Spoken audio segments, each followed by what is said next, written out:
Palavra da Verdade, com Hernandes Dias Lopes.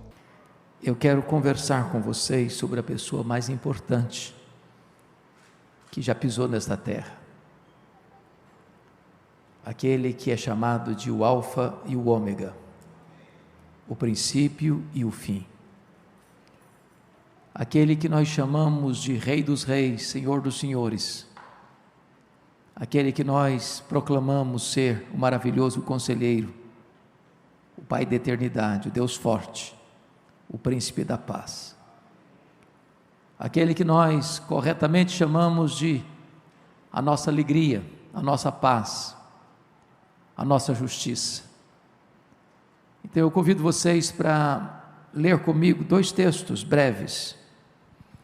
O primeiro deles está em Colossenses capítulo 3, versículo 11.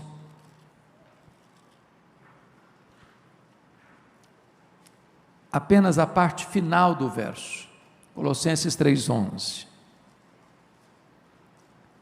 E está escrito o seguinte: Cristo é tudo em todos. Você pode repetir comigo? Cristo é tudo em todos. E o segundo texto está em Mateus 22. Mateus 22, versos 41 e 42, no 42 apenas o começo. Reunidos os fariseus, interrogou-os Jesus: que pensais vós do Cristo? Você pode repetir esta frase comigo? Que pensais vós do Cristo? De novo. Que pensais vós do Cristo? Jesus Cristo certamente é a personagem mais importante do universo. Ele não apenas dividiu a história antes de Cristo, depois de Cristo. Ele dividiu a nossa história. Antes estávamos nas trevas, agora vivemos na luz. Antes estávamos perdidos, agora fomos achados. Antes estávamos mortos, agora recebemos vida. Qual é a importância de Jesus? Que lugar ele ocupa? Qual o lugar dele na nossa vida? E eu queria fazer aqui um apanhado, com base em Colossenses 3:11, porque Colossenses é a carta mais cristológica do Novo Testamento. Assim como Efésios trata da doutrina da igreja, Colossenses trata da doutrina de Cristo. Assim como Efésios fala do corpo de Cristo, Colossenses trata do cabeça da igreja. E Paulo não poderia ser mais abrangente, nem Paulo poderia ser mais objetivo do que foi nessa frase: Cristo é tudo em todos. Primeiramente, irmãos, Cristo é tudo nos eternos decretos de Deus. Quando não havia ainda mundo, quando os céus não existiam ainda, quando as galáxias não existiam ainda, quando os mundos estelares não existiam ainda, quando o sol não brilhava ainda, quando as estrelas não cintilavam ainda, quando não havia nem terra nem céu, quando você e eu estávamos apenas na mente de Deus, a pergunta é: onde estava Cristo? E a Bíblia diz que no princípio era o Verbo, e o Verbo estava com Deus, e o Verbo era Deus. Antes de tudo começar, Ele já existia, Ele estava com Deus, e Ele era o próprio Deus. Na sua oração sacerdotal, Jesus Cristo orou e pediu que o Pai o glorificasse, com aquela mesma glória que Ele tinha com o Pai, antes da fundação do mundo. Mas quando todas as coisas foram criadas, este vastíssimo e insondável universo, que se considera ter mais de 93 bilhões de anos-luz de diâmetro, onde estava Cristo? E a Bíblia responde que todas as coisas foram feitas por intermédio dele, e sem ele nada do que foi feito se fez. Sem matéria pré-existente, ele criou o universo.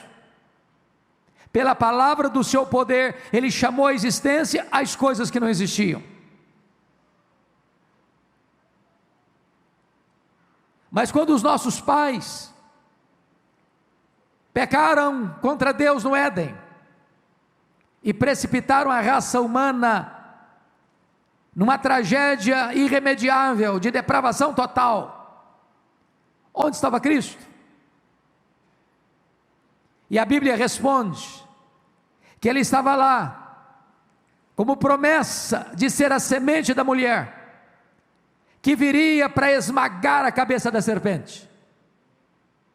Já ali ele foi oferecido como a única alternativa legítima, verdadeira de salvação.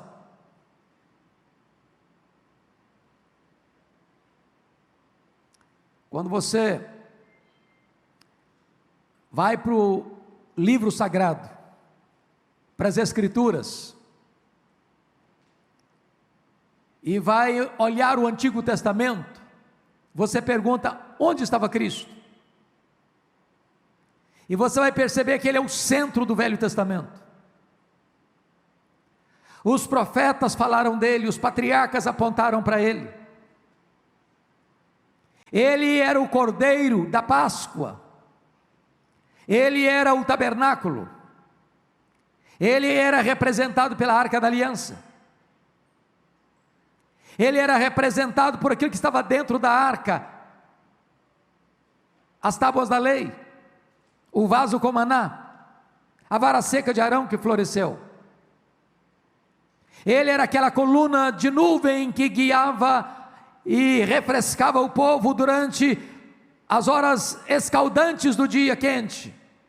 Ele era aquela coluna de nuvem que guiava, protegia, iluminava o povo e os aquecia no deserto frio. Ele era o verdadeiro maná que caía do céu. Ele era a própria água que brotava da rocha, ele era a própria rocha. As festas de Israel falavam dele, os sacrifícios que eram feitos no templo apontavam para ele, todas as profecias veterotestamentárias se enfeixavam nele, tudo era sombra dele, ele a realidade de todas as coisas. Mas quando você vai para o Novo Testamento, você pergunta: mas onde estava Cristo? E o Novo Testamento responde que os evangelhos falam do seu nascimento, da sua infância, da sua vida, dos seus ensinos, dos seus milagres. Os evangelhos apontam para ele, porque Mateus fala que ele é o Rei dos Reis, porque Marcos fala que ele é o servo sofredor, porque Lucas fala que ele é o homem perfeito, e João fala que ele é o eterno verbo de Deus que se fez carne. Quando você vai para os evangelhos enaltecem Jesus, exaltam Jesus, falando do seu nascimento, da sua morte, da sua ressurreição e da sua ascensão. Quando você vai para o livro de Atos dos Apóstolos, tudo concentra-se nele. Ele foi proclamado como aquele que foi entregue pelo predeterminado desígnio de Deus, a presciência de Deus, que os homens de forma iníqua o mataram, mas o Senhor o ressuscitou e o fez Senhor e Cristo.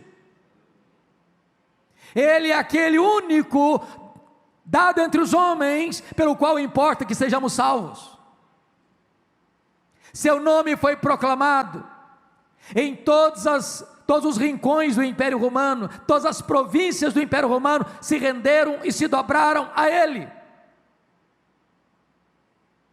Os ídolos foram desbancados, o panteão grego e romano colapsou, e Cristo, exaltado, pregado, proclamado, anunciado e crido, prevaleceu. Cristo, amados, é o próprio centro da história. Tire Cristo da história e a história não fará sentido.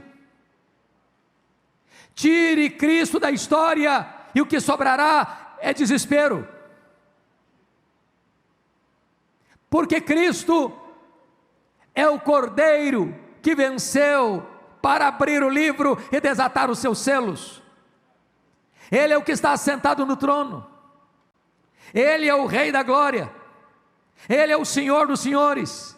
Ele é o soberano Senhor do universo, que abriu o livro e desatou os seus selos, e está conduzindo a história à sua consumação. E Ele está reinando, e Ele reinará até que coloque todos os seus inimigos debaixo dos seus pés, e então Ele entregará o reino ao Deus e Pai, para que Ele seja tudo em todos. Cristo é tudo, não só na história. Cristo é tudo no céu. Tire Cristo do céu e o céu estará vazio. Ele é a lâmpada do céu. Ele é o rei que vai governar para sempre no seu reino de glória, juntamente com a sua igreja. Nós veremos a sua face. Ele será nossa alegria, Ele será nossa paz, Ele será nossa herança, Ele será o nosso tesouro mais precioso, e nós o amaremos, e nós o conheceremos, e nós o serviremos, e nós o glorificaremos, e nós fruiremos a sua glória para sempre e sempre. Ele é o noivo da igreja, Ele que vai enxugar as lágrimas da igreja, Ele que vai reinar com a igreja. Ele é tudo nos decretos de Deus, Ele é tudo no Velho Testamento, Ele é tudo no Novo Testamento, Ele é tudo na história, Ele é tudo no céu, Ele é tudo no tempo, Ele é tudo na eternidade. Cristo é tudo em todos. Mas agora notem comigo, que esse mesmo Jesus, Mateus 22, está em Jerusalém, e diz a Bíblia que aproximaram-se dele alguns saduceus, ou melhor dizendo, alguns fariseus. Versículo 41, Mateus 22, quando Jesus toma a palavra e interroga os fariseus assim: que pensais vós do Cristo? Que pergunta emblemática, porque dependendo desta resposta, há esperança para você, ou dependendo da sua resposta, você estará mergulhado num caudal de desespero. Que pensais vós do Cristo? E eu gostaria que você me acompanhasse, como se nós estivéssemos saindo daqui hoje para fazer uma enquete em toda a terra, e nós começaríamos perguntando aos seus inimigos: e vós, fariseus, que fostes seus inimigos mais ferrenhos, que andastes por toda a terra espreitando o Filho de Deus, para buscar encontrá-lo em algum ato falho ou numa contradição, vós que o acusastes de beberrão, de endemoniado, que pensais vós do Cristo? E os fariseus haveriam de responder para nós: ele blasfema, porque ele se faz Filho de Deus.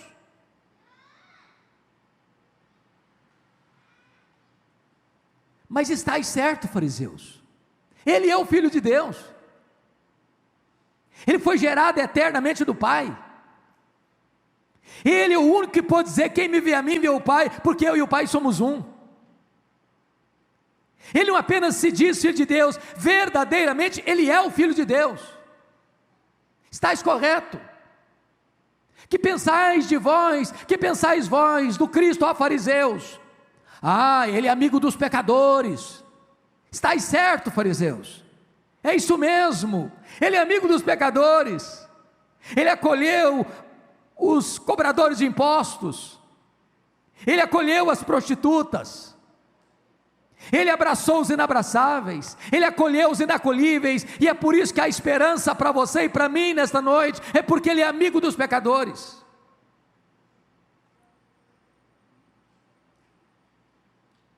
Mas perguntemos um pouco mais, perguntemos a Caifás: e vós, Caifás, que convocastes uma reunião ilegal do Sinédrio, nas caladas da noite, de forma ilícita, imoral, contratando testemunhas falsas para acusá-lo, que pensais vós do Cristo? E ele responderá: ele blasfema, porque ele se diz Filho do Deus vivo. Ele blasfema porque diz que vem nas nuvens, em majestade e glória. Estás correto, Caifás, Ele é o Filho de Deus, e Ele voltará mesmo, Ele voltará pessoalmente, Ele voltará gloriosamente, Ele voltará visivelmente, Ele voltará audivelmente, Ele voltará repentinamente, inesperadamente e gloriosamente.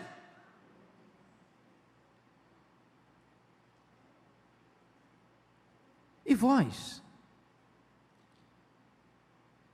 Pôncio Pilatos, que covardemente contra as evidências e as provas, cônscio da sua inocência, por conveniência, sentenciaste Jesus à morte de cruz, que pensais vós do Cristo? E ele responderá: eu não vi nele crime algum. E vós, mulher de Pilatos, que pensais vós do Cristo? E ela levantará sua voz e dirá ao seu marido: não te envolvas com esse justo. Mas vós, Judas Iscariotes, que fostes seu discípulo, que andastes com ele, que o vistes fazendo milagres e trazendo ensinamentos tão ricos e profundos, que vistes o Filho de Deus libertando os cativos, dando vista aos cegos, dando audição aos surdos, dando voz aos mudos, dando movimento aos paralíticos, que pensais vós do Cristo? Vós que o vendestes por 30 moedas de prata, que pensais vós do Cristo? E ele responderá: eu traí sangue inocente. Mas perguntemos ao centurião, que cruelmente entrega o Filho de Deus para ser açoitado, para ser espancado, para ser vilipendiado, que o entrega aos soldados romanos para que ele fosse pregado naquela cruz. E vós, centurião, o que pensais vós do Cristo?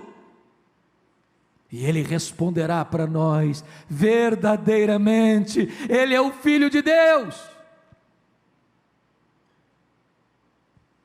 E vós, demônios, que atormentastes os homens, que escravizastes as consciências, que estáis fazendo um trabalho terrível, roubando, matando e destruindo, o que pensais vós do Cristo? Não nos atormentes antes do tempo, ó Filho do Deus vivo. Ao longo dos séculos, o testemunho acerca dele é dado em toda a terra. Ele é Deus, Ele é o Filho de Deus, Ele é o Salvador, Ele é o Senhor, Ele é o Redentor, Ele é o Mediador, Ele é a nossa paz, Ele é a nossa alegria, Ele é a nossa esperança, Ele é a nossa herança, Ele é tudo em todos. Mas continuemos a nossa perquisição. Perguntemos agora aos seus amigos: que pensais vós do Cristo? Interroguemos seu precursor, João Batista. E vós, João Batista, que veio a ti a palavra, que veio a vós a palavra de Deus no deserto, que pregastes batismo de arrependimento para a remissão de pecados, e vistes multidões e multidões fluindo para o deserto, que pensais vós do Cristo? E ele haveria de responder para nós: Ele é o Cordeiro de Deus que tira o pecado do mundo. Ele é a verdadeira luz que vindo ao mundo ilumina todo o mundo. Ele é o noivo da igreja. Ele é mais poderoso do que eu, porque eu só batizo com água, mas Ele vem para batizar com o Espírito Santo e com fogo. Mas perguntemos a Pedro: e vós, Pedro, que deixastes vossas redes para serem um discípulo, um apóstolo do Nazareno, que fostes tão afoito, tão corajoso e às vezes tão acovardado em tantos momentos, que pensais vós do Cristo? E ele haveria de dizer para nós: tu és o Cristo, o Filho do Deus vivo.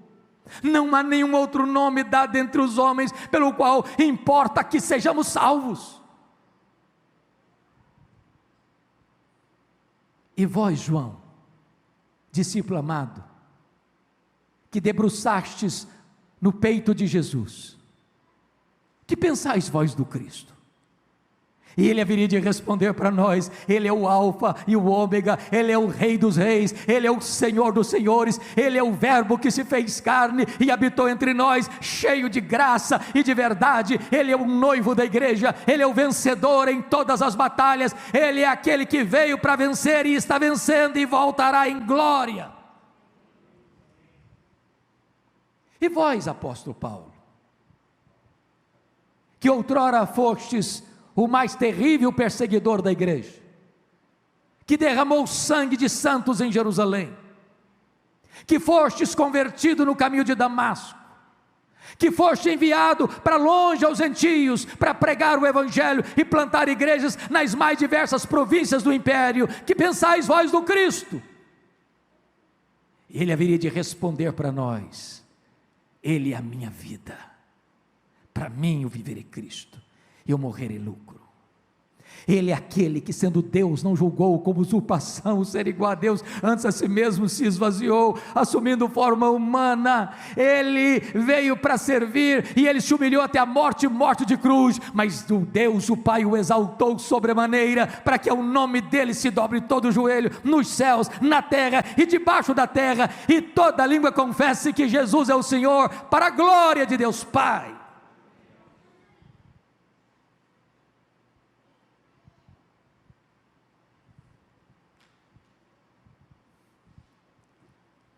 Mas vamos fazer essa pesquisa, subindo até os céus. Perguntemos ao Deus Pai: e vós, Deus Pai, que pensais vós do Cristo? E ele haveria de responder para nós: Este é o meu Filho amado, em quem eu me comprazo, a ele ouvi.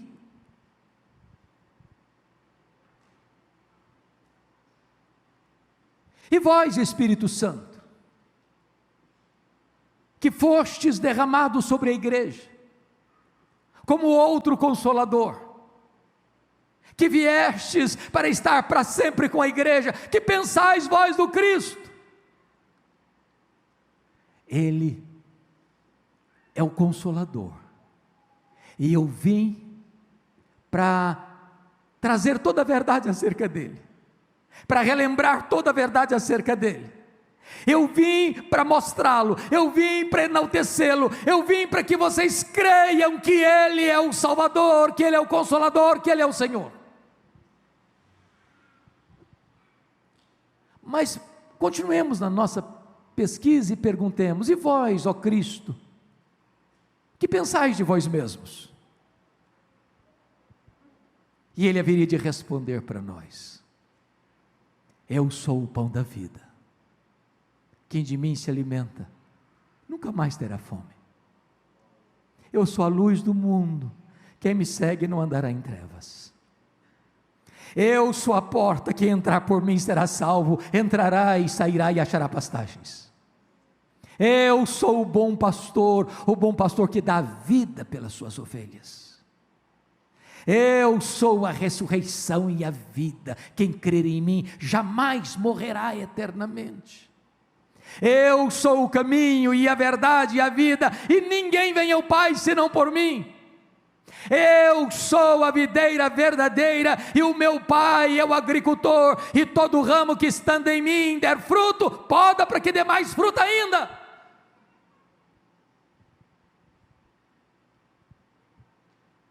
Mas perguntemos aos remidos, que já estão na glória, reinando com Ele, na bem-aventurança eterna.